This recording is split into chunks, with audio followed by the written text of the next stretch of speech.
షాన్ ఏండ్లకు సొంతూరుకి పోతున్నామంటే ఎంత సంబరం ఉంటుంది చెప్పురి మనసుల. మూడొద్దుల ముందుగాలకేంచే ఎప్పుడెప్పుడా అన్నట్టు ఆతృతతోనే చూస్తుంటాం. సొంతూరుకు పోయేటి మనకెంత ఉంటుందో ఆడుండేటి మనవులకు కూడా అంతే ఉంటుంది. ఇంకో మాట చెప్పాలంటే మనకంటే వాళ్ళకే ఎక్కువ ఉంటుంది. అసొంటిది ఇక రాక రాక సీఎం సార్ వస్తున్నాడంటే ఇంకెట్లుంటుంది, ఎట్లుంటుందో నేను చెప్పుడు కాదు కానీ చూపెడుతూ చూడుర్రి. చలో కొడంగల్. రైట్. షానాళ్లకు గాలి మోటార్ ఎక్కి సొంత ఇలాకాకు పోయిండు తెలంగాణ సీఎం రేవంత్ రెడ్డి సారు. గాలి మోటార్ దిగుడే ఆలస్యం. అధికారులు పోలీసు వాళ్ళు ఎదురుగా పోయి ఎదుర్కొన్నారు. పూల గుత్తులు చేతిలో పెట్టిర్రు. ఆడికెంచి సీదా కొడంగల్ ఎంకన్న స్వామి గుడికి. సాములోజి గుడిని ముద్దుగా చేసేటి పనులన్నీ ముంగటేసుకొని సాలే దగ్గరుండి శంకు బండలు బాతిండు. అత్యంతలేసి భూమి పూజ చేసిండు. ఇక ఆడికెంచి మీటింగ్ కాడికి ఒత్తుడొత్తుడుతోనే గీ ముచ్చట చెప్పిండు సీఎం సారు. రాజకీయాలు పక్కన పెట్టుండ్రి. ఎన్నికలు వస్తుంటాయి పోతుంటాయి. 75 ఏళ్ల నుంచి ఎన్నోసార్లు పోటీ చేసినాం. గుడన్న గెలిచింది, లేకపోతే గడన్న గెలిచింది. ఎవరు గెలిచినా కొడంగల్కు పెద్ద కుర్చీ లేకపోవడం వల్ల మనకు నీళ్లు తెచ్చుకోలేకపోయినాం, నిధులు తెచ్చుకోలేకపోయినాం, బడి తెచ్చుకోలేకపోయినాం, గుడి కట్టుకోలేకపోయినాం. మరి ఇవాళ మీ ఆశీర్వాదంతో పెద్ద కుర్చీ కొడంగల్కు కదిలొచ్చింది. అగోగా పెద్ద కుర్చీ అంటే సీఎం కుర్చీ కావచ్చు. అవు సారు గీ కొడంగల్కెంచే ఎమ్మెల్యే అయిండు, సీఎం కుర్చీలకు ఎక్కిండు. నిధులు నియామకాల కొరకే తెలంగాణ తెచ్చుకున్నాం గానీ ఫ్యాక్టరీలన్నీ పక్క రాష్ట్రంలో లారీలు తిరిగేది మనకాడ. కొడంగల్కు సిమెంట్ ఫ్యాక్టరీని పట్టుకొస్తా, చదువుకున్న వాళ్ళకు కొలువులు ఇస్తా అనుకొచ్చిండు సీఎం సారు. ఈ ప్రాంతంలో అపారమైన సున్నపు గన్లు ఉన్నాయి, పరిశ్రమలేమో కర్ణాటకలో ఉన్నాయి. లారీలేమో రోజు మన రోడ్ల మీద పోతే మన రోడ్లు పాడు చేస్తాయి. మన పిల్లలకు ఉద్యోగాలు రాలే. అందుకే ఈరోజు మనం టేకులకోడు ప్రాంతంలో పెద్ద ఎత్తున సిమెంట్ పరిశ్రమకు అన్ని అనుమతులు ఇచ్చినాం. రాబోయే 6 నెలల సిమెంట్ పరిశ్రమ నిర్మాణం జరిగితే మన చదువుకున్న పిల్లలందరికీ ఉద్యోగ ఉపాధి అవకాశాలు ఈ రోజు పూర్తి చేసుకోబోతున్నాం. మక్తల్ నారాయణపేట కొడంగల్ ప్రాజెక్టును కట్టాలని నియోజకవర్గానికి చుట్టుముట్టు ఉండేటి మండలాలకు కృష్ణా జలాలు పట్టుకురావాలని ఆర్డర్లు వేసిండు. అంతేకాదు కృష్ణా జలాలతో ఎన్ని ఊళ్ళకు పాయిదుందో కూడా చెప్పిండు సారు. గిట్లా ఓ రోజు వాళ్ళు ఏం చేస్తారో చెప్పుకుంటూనే పోయిన పాత సర్కారులని పొట్టు ఆపించిండు కూడా. మరి చూడాలి దీని మీద ఎగస్ పార్టీ వాళ్ళు ఏం మాట్లాడతారో అనేది. కానీ ఏదున్నా సొంత గడ్డకు పోయి సొంత మనుషులకు భలే వరాలు కురిపించిండు పోండ్రి సీఎం సారు. తమిళనాట రాజకీయాలు ఎట్లున్నాయంటే కొట్టుకుంటే మనమే కొట్టుకోవాలి, తిట్టుకుంటే మనమే తిట్టుకోవాలి, నడుమిట్లో మూడో మనిషి రావద్దు అన్నట్టుంది. అవు ఓ రోకు డిఎంకే, ఇంకో రోకు అన్నా డిఎంకే నడుమ పోటీ గట్టిగా నడుస్తుంటే కొత్తగా పార్టీ పెట్టి 100కు మీద సీట్లు సంపాదించిన విజయ్ అన్నకు ఇప్పుడు సర్కార్ను ఏర్పాటు చేసుడే పెద్ద కష్టం అవుతున్నదబ్బా. ఇక ఇవాళేం నడిచిందంటే టీవీ సీరియళ్ల లెక్కనే తీగ సాగిన తమిళ రాజకీయాలు జరంతా నిమ్మలమైనాయి. విజయ్ అనే నేను అనుకుంటా సీఎంగా ప్రమాణ స్వీకారం చేసేందుకు లైన్ క్లియర్ అయింది దళపతికి. అవు నిన్న మొన్నటి దానిక ఒక షై పార్టీల పట్టు మీదనే ఉన్న దళపతి టీవీకే పార్టీకి ఇప్పుడు ఎర్రన్నలు వీసీకే పార్టీల పట్టు కూడా దొరుకుడుతోని మ్యాజిక్ ఫిగర్ 118 మంది ఎమ్మెల్యేలు దొరికినట్టే. పొద్దంతా మీటింగులు పెట్టుకుని పొద్దుముకి టీవీకేతోని పొత్తు కూడతాం అనేటాళ్లకు 118 మంది ఎమ్మెల్యేల పేర్లున్న పేపర్లు పట్టుకుని ముచ్చటగా 3వ సారి గవర్నర్ సల్తానికి పోయిండు దళపతి విజయ్ అన్న. కమ్మలు మర్యాద తిరిగేసి తమిళనాడులో సర్కారును నడిపించేందుకు చెవులు ఊపిండట గవర్నర్ సార్ సుధా. ఇంకేముంది, ఇక రేపో ఎల్లుండో విజయ్ అన్న విజిల్ మోగుద్ది. విజయ్ అనే నేను అనుకుంటే ప్రమాణ స్వీకారం చేస్తాడు అన్నట్టు. అయితే దళపతి విజయ్ అన్న టీవీకే పార్టీ తరపుకించి పోటీ చేసి 108 మంది ఎమ్మెల్యేలు అయితే డిఎంకే అన్నా డిఎంకే పార్టీలు ఇగిన్ని చిన్న పార్టీలు తలా ఇన్ని సీట్లు పంచుకున్నాయి. కాకుంటే ఎవరికి ప్రభుత్వాన్ని పెట్టేందుకు సరిపోయేటన్ని సీట్లు రాలే. లెక్కకైతే 118 మంది ఎమ్మెల్యేల అండ ఎవరికుంటే వాళ్ళే సీఎం అయ్యేది. ఎవరికి సరిపోని సీట్లు రాకుంటే అందరికంటే ఎక్కువ సీట్లు వచ్చిన టీవీకే విజయ్ అన్న మాత్రం ప్రభుత్వాన్ని ఏర్పాటు చేసుకుంటా అటెంక ఎమ్మెల్యేలను కూడగొట్టుకుంటానంటే ససేమిరా అన్నాడు గవర్నర్ సారు. 2 మాటలు పోయినా ఉత్తపనే అయింది. ఆఖరికి 3 వద్దులకు ఎర్రజెండా పార్టీలు వీసీకే పార్టీ కలిసి వస్తామనేటాళ్లకు తవ్వ సాఫ్ అయింది అన్నట్టు. ఇన్నొద్దులకు సీఎం కుర్చీలకు ఎక్కేందుకు తవ్వ సాఫ్ అయింది అన్నట్టు విజయ్ అన్నకు. ఇక ఇయాటికైతే ఇంతే. ఇక రేపు ప్రమాణ స్వీకారం చేసినప్పుడు అంతా కుల్లం చెప్పుకుందాం. ఇప్పుడు కరీంనగర్లో కారు కమలం పార్టీల పంచాది ఎట్లున్నాయంటే 4 పడేటట్టు 4 పబ్లిక్ నవ్వుకునేటట్టు ఉన్నది. వీళ్ళు వేసేటి పంచాది కలికొచ్చేది కాదు, గంజికొచ్చేది కాదు. 4 హెచ్చరిక అయ్యే తందుకే తప్పితే ఎవ్వలకి పావలా మందం ఫాయిదా లేదు. ఇది నేననుడు కాదు, వీళ్ళ పంచాది తెలిసిన కరీంనగర్ పబ్లిక్ అనుకుంటున్నమాట. ఏమో ఇక మాకెందుకు అదంతా కానీ వార్త అయితే చూడు.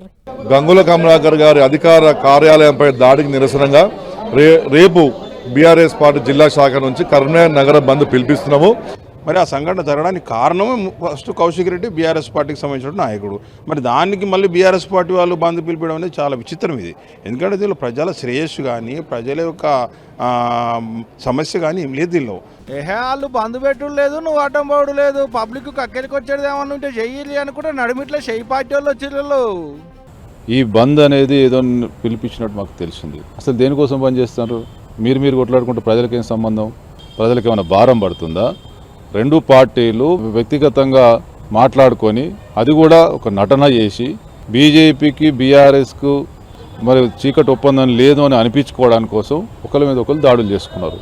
కరీంనగర్లో కార్ పార్టీ వాళ్ళకు కమలం పార్టీ వాళ్ళకు ఉన్నాడు మా లొల్లి పుడితే car party MLA sir camp office మీద ఎగబడ్డారు. కార్ అద్దాలు వలకొట్టి పొలక చేసారు కమలం పార్టీ వాళ్ళు.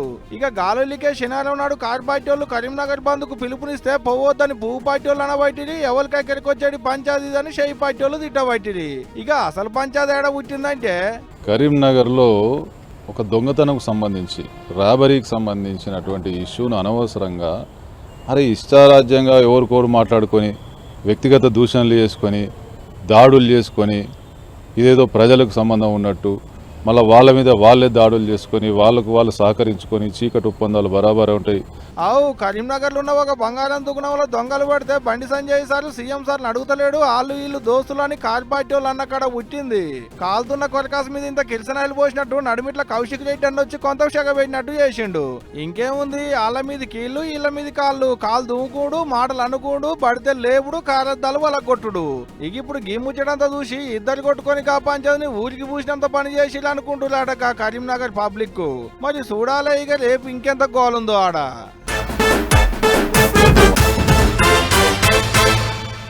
ఈ దేశంలో అన్యాయమైన బతుకు ఎవలదంటే రైతులదే. పాపం దుక్కి దున్నిన కాడ నుంచి మొదలు పెడితే ఎరువుల కోసం, కరెంటు కోసం, నీళ్ల కోసం, ఆఖరికి పండించిన పంటను అమ్ముకునే కాడ గిట్టుబాటు ధర కోసం గిట్ల ఏడాది పొడుగుతా ఏదో ఒక తిప్పలుందని సర్కార్కు పొలుదండాలు పెడుతూనే ఉంటారు. అయినా కూడా రైతు బతుకు అంతంత మాత్రమే. ఇక చూడుర్రి, పంట కొనమని రైతులు పడుతున్న అవస్థలు ఎట్లున్నాయో. అయ్యో, రైతన్నకు ఎంత కష్టం వచ్చింది చూడుర్రులా. పండించిన పంటను దర్జాగా అమ్ముకునేది పోయి ఉల్టా కాళ్ళ వేళ్ళబడి బతిల్లాడేవాటే. ఇంతకంటే ఘోరం ఏమన్నా ఉంటుందా చెప్పుర్రి? మంచిర్యాల, జగిత్యాల, నిర్మల్ ఎక్కడ చూడు ఇదే కథ. పంట కొనాలే అని చెప్పి అధికారుల కాళ్ళు మొక్కి అడగబట్టిర్రు అన్నదాతలు. ఇప్పటికే నిర్మల్ జిల్లా ఖానాపూర్, ఖడెం, పెంబి, దస్తూరాబాద్ మండలాలల్లా వానలు గాలి దుమారానికి పంటంతా తడిచిపోయింది. ఇక చూడురికి రైతన్న కాంట పెడుతుర్రు అని ఎరకయ్యి 2 ట్రాక్టర్ల వడ్డు తెచ్చిండట. తెచ్చి ఐకేపీ కలంలో పోసిండు. ఇంతలో జోరు వాన షురువయ్యి ఆయన వడ్లన్నీ నీలపాలై కొట్టుకుపోయినాయి. తెలిసి కూడా అధికారులు 10 రోజులే స్టార్ట్ అయ్యి ఎన్ని రోజులు పోయినాయి, ఏం పోయినాయి? ఈ పరిస్థితి కారణం ఐకేపీ వాళ్ళు. ఇక్కడ ధాన్యం చూడండి, పత్తి గింజ ఆలే కొనాలి. ఇక నుంచి నేర్పు కూడా నేర్పా అగ్గి పెడతాయి దీనికి. ఇప్పుడు చూడుర్రి రైతు కడుపు ఎట్లా మండిపోతుందో. అగో ఇగో తండ్రి అని చెప్పి కింటాల కొద్ది ధాన్యం తెమ్మన్నారు. తీర తెచ్చినాక ఓ పాడదాలు లేవు, ఓ తాడిపత్రిలు లేవు. వానొస్తుందన్న సంగతి తెలిసినా కూడా కవర్లు ఇయ్యాలే అనే సోయలేదు. అధికారుల లాపర్వాజయంగా నోటికాడ బుక్క ఎత్తిపోయింది. దీనికంతటికీ కారణం ఆఫీసర్లే. ఈ తడిసిన వడ్లను, మక్కలను ఎసొంటి కుర్రీలు పెట్టకుండా కొనాలే, రైతులను ఆదుకోవాలి. అంతేగాని రేపు మా పని జరిపే బొంగుడు మాటలు పనిచేయాలని గరమైతుర్రు రైతులు. మొత్తం నానిపోయింది సార్. ఏ అధికారులు కానీ నిన్న కూడా మేము ర్యాలీకి వచ్చినాం. ఇక్కడ ఏ అధికారులు కూడా ఇప్పటి వరకు స్పందించడం లేదు. ఇప్పుడు మొత్తం వర్షానికి 1 గంట 2 గంటల నుండి వర్షం స్టార్ట్ అయింది. ఇప్పటికీ కూడా ఎవరు చూడడం లేదు. అక్కడ నానిపోయిన ధాన్యాన్ని కనీసం చూసినా నాదుడు లేడు. బస్తాలు ఇస్తామని అన్నారు, నిన్న లారీలు పంపిస్తా అన్నారు. నిన్న కూర్చున్న మటుకు చెప్పారు అంతే తప్ప ఇవాళ ఏ ఒక్కటి కూడా పక్కకు జరగలేదు, లారీ పోలేదు. ఇంటిరా లారీలు వచ్చే అని అప్పటి మందం బొంకిర్రు, అవతల పడ్డరు తప్పితే ఒక్క బస్తా కూడా కాంట పెట్టలేదు. లారీలు రాలేదు. గిట్లయితే ఎట్లా? తడిసిన ధాన్యాన్ని చూసుకుంటా రైతులు ఇట్లా ఎన్ని రోజులు పడిగాపులు కాస్తారు అని కోపానికి వస్తుర్రు అన్నదాతలు. అటు చూస్తేనేమో తడిసిన వడ్లు, మక్కలు, జొన్నలు అన్ని పంటలను ఎసొంటి కొర్రీ లేకుండా కొంటాం, కాంటాలు పెట్టిస్తాం, రైతులకు న్యాయం చేస్తామని సర్కారు చెప్పబట్టే. ఇటు చూస్తేనేమో గసొంటి పరిస్థితులు ఎక్కడా లేకపాయే. ఇక రైతెట్ట బాగుపడతాడు, ఎట్లా న్యాయం జరుగుతుంది అని గరవైతుర్రు. మరి ఇప్పటికన్నా ఏమన్నా ఆదుకునే ఉపాయం చేస్తారో లేదో చూడాలి. ఊర్లల్లో పండుగలు పబ్బాలు జాతరలు అంటే ఎట్లుంటుంది, కొత్త బట్టలు కట్టుకొని నగలు నట్రా షింగారించుకొని పట్టుబట్టలు కట్టుకొని తయారవుతారు. ఇక చిన్న చిన్న పొరగాళ్ళకైతే ఇంత ఎక్కువనే ఉంటుంది. ఆడపిల్లలకేమో పట్టుబట్టలు లంగాలు కడతారు, మగ పిల్లలకేమో పట్టు పంచలు కట్టి ముద్దుగా తయారు చేసి మురుస్తుంటారు అమ్మా నాయనలు. కానీ ఇగో గీడట్లా కాదు, కాకుంటే దానికి కూడా లెక్కుంది అలా తాన. ఏందంటే ఒంటెలుపున బూడిది, ఆడాడ నల్లబొట్లు, నెత్తి మీద కుండలు, మెడల దండలు, చేతుల్లో యాపాకు ఇళ్ళలు. ఓ ఒకటా రెండా తీరు తీరేశాలు. పోరలకు నిండార పూసిలు, పెద్దోళ్ళు మొఖాలకు బొట్లు అంటించుకున్నారు. చిన్న శితకాని ఏం లేదు, అందరికందరు ఇచ్చంతరమైన ఏషాలు కట్టిలు గీ తీరుగా. మరి గిట్టెందుకు ఏషాలు కట్టిలంటే దానికి కూడా లెక్క ఉంది. తిరుపతి జిల్లా తాతయ్యగుంట గంగమ్మ జాతర సంబరాలు గీ అన్ని 17 ఇదే నెలలో వారం దినాలు నడుస్తుంది గీ గంగమ్మ జాతర. అట్టనే ఇయ్యేడు కూడా. గిట్లా ఏషాలు కట్టుడంటే అక్కడి గంగమ్మ మస్తు పైనమాట. అందుకనే ఇగో ఇటువంటి ఏషాలు కట్టిలు అన్నట్టు. గిట్ట ఏషాలు కట్టి మొక్కులప్ప చెప్పుకుంటే ఏ బీమార్లు రావు, పోరలకు ఒంట్ల పానం మంచిగా ఉంటది అనేది అక్కడికి వచ్చేటి భక్తుల నమ్మకం. తొలతనాడు బైరాగి వేసాం, రెండో నాడు బండ వేసాం, మూడో నాడు తోటి వేసాం, నాలుగో నాడు దొర వేసాం. గిట్ల రోజుకో తిరిగి ఏషం కట్టి మొక్కులప్ప చెప్పుకుంటారు అన్నట్టు భక్తులు.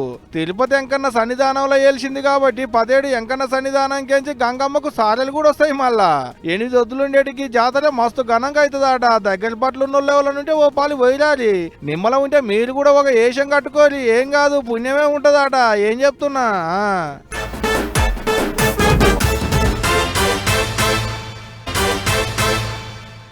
మనం ఎటన్నా ఊర్ల ప్రయాణం కట్టినమే అనుకో, ఏనో రోడ్డు మీద బస్ స్టాప్ కాడ నిలబడితే ఒకటో రెండో బస్సులు వస్తాయి. అదే బస్ స్టాండ్కు పోతే అన్నీ 1,00,000 బస్సులు, అలా డైరెక్ట్ బస్సులు, కనెక్టింగ్ బస్సులు అన్నీ తీర్లే ఉంటాయి. ఇక సమయానికి ఏది దొరికితే అది ఎక్కొచ్చు పోవచ్చు. ఇగో గిట్లనే ఒక దగ్గర బస్ స్టాండ్ కని పోతే ఒక్కటంటే ఒక్క బస్సు కూడా దిక్కులేదు. మరి ఇక జనాలు ఏం చేస్తుర్రో మీరే చూడుర్రి. ములుగు జిల్లా వెంకటాపూర్ జనాలకు పెద్ద శరణే ఉంది కదా బస్సులతోనే. అరే ఏదైనా పని మీద బయటికి పోతే పాపం బస్ స్టాండే జైలు లెక్క అవుతుంది జనాలకు. కూసోని నడుములు గుంజుడు గంటల కమానం ఈడిగిల వాడు తప్ప బస్సు వచ్చిన పాపాన పోతలేదు. మీదంగా పంకలు లేక గరిమి ఉడకపోత బొచ్చడు. గిట్లయితే ఎట్లా మా పుణ్యకాలం అంతా బస్ స్టాండ్లే పోవట్టే అని గరమైతురు జనాలు. అయితే పొద్దుకి జరంతా పర్లేదు గాని ఎటొచ్చి మాపడి జంపూటనే అరిగోస అవుతుందట. భద్రాచలం దిక్కు పోదామని కూసుంటే 4-5 గంటలైనా సుతా ఒక్క బస్సు దిక్కులేదు. దీంతో పెండ్లీలు పేరెంటాలు సాగు బతుకుల కార్యాలకు పోతున్న వాళ్ళంతా ఈడికే వచ్చి మళ్ళీ వెనుకకు మళ్ళీపోయే కథ అవుతుందట. ఒకవేళ సుక్క దిగబడ్డట్టు ఎప్పుడో ఒక బస్సు వస్తే బెల్లం చుట్టూ ఈగలు చేరినట్టు బస్సు చుట్టూ జనాలే. కాలు పెట్టే సందులే కూడా పోతుంది బస్సు. జర బస్సుల టైమింగ్లు మార్చి జనం అవస్థలు తీర్చే ఉపాయం చేయరు సారు అని ఊరబట్టిరు అటు దిక్కు ప్రయాణం చేసే జనాలు. ఇక ఇదిట్లుంటే మనుగురికెంచి ఖమ్మం పోతున్న ఓ బస్సులకి కండక్టర్ అమ్మ చూడరే ఎంత చెమట తీస్తుందో. డ్యూటీలుండి ఫోన్ల సీరియల్లు రీల్స్ చూసుకుంటా మంచిగా పొద్దెల్ల తీస్తుంది మేడం. ఓ దిక్కు ప్రయాణికులు ఆపురి మేడం ఆపురి, మా షాప్ వచ్చింది దిగాలి అని చెప్పిన సూత ఫోన్ల మూతి పెట్టి ఏడుకో పోయినాక ఆపుతుందట. ఇదేందని అడిగితే ముందే అడగాలి తెలియదా మాత్రం అని ఉల్టా దబాయిస్తుందట. దీంతో ఆర్టీసీ బస్సులు ఎక్కాలని సర్కారు చెప్తుంటారు. సరే అని ఎక్కితే కండక్టర్ల పనితనం గీ నమూనలుంది. ఇట్లయితే ఎట్లా సారు, జర ఇటువంటి సిన్సియర్ కండక్టర్ల మీద ఓ కన్నేసి ఉంచురు సారు అని అడగబట్టిర్రు. టాప్ లో దిగకుండా ఎండలో ఎక్కడో దిగి మళ్ళా వెనకకు దిగినట్టు చూస్తున్న జనాలు. సబ్జాల మీద వేసిన పాత పుస్తకాలు కొరుకుతాయి, సెల్ఫ్లలో మలిచిపెట్టిన బట్టలు పొక్కలు పెడతాయి, బియ్యం బస్తాలు కొడతాయి, వడ్ల బస్తాలు పొల్లు చేస్తాయి. ఏది కనబడితే అది పర్ర కొరికేస్తాయి ఎలుకలు. కానీ ఏంటన్నా నోట్ల కట్టలు కొరుకుడు పొల్లు చేసుడు చూసిర్రా, ఓ కాడ పైసల కట్టలన్నీ పొరక కొరికేసినాయి అట ఎలుకలు. కాకుంటే రైట్, బీహార్ ఎలకలు లంచాలు తింటున్నాయి. అగో అదేంది ఎలకలు లంచాలు తిండేందని గరంగా కురి. మళ్ళా పోలీసు వాళ్ళు పట్టుకున్న లంచం పైసలన్నీ తీసుకుపోయి స్టేషన్ లో పెడితే మంచిగా కూర్చొని అన్ని మింగేస్తున్నాయట.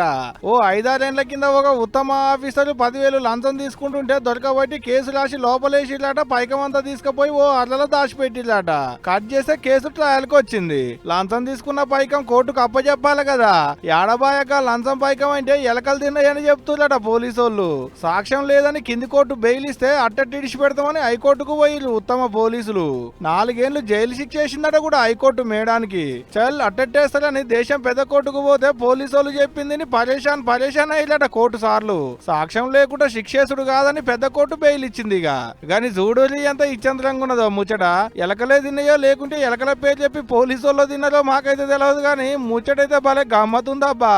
లంచం డబ్బులు పుట్నాలు పుక్కినట్టే పుక్కినాయి అంటే బీహార్ ఎలకలు భలే బూకలి ఉన్నట్టుంది పోండ్రి. చలో మరి ఇవన్నమాట ఇయాల్టి పటాస్ న్యూస్ ముచ్చట్లు. ఇంకో ఎపిసోడ్లో మళ్ళీ కలుసుకుందాం. నమస్తే.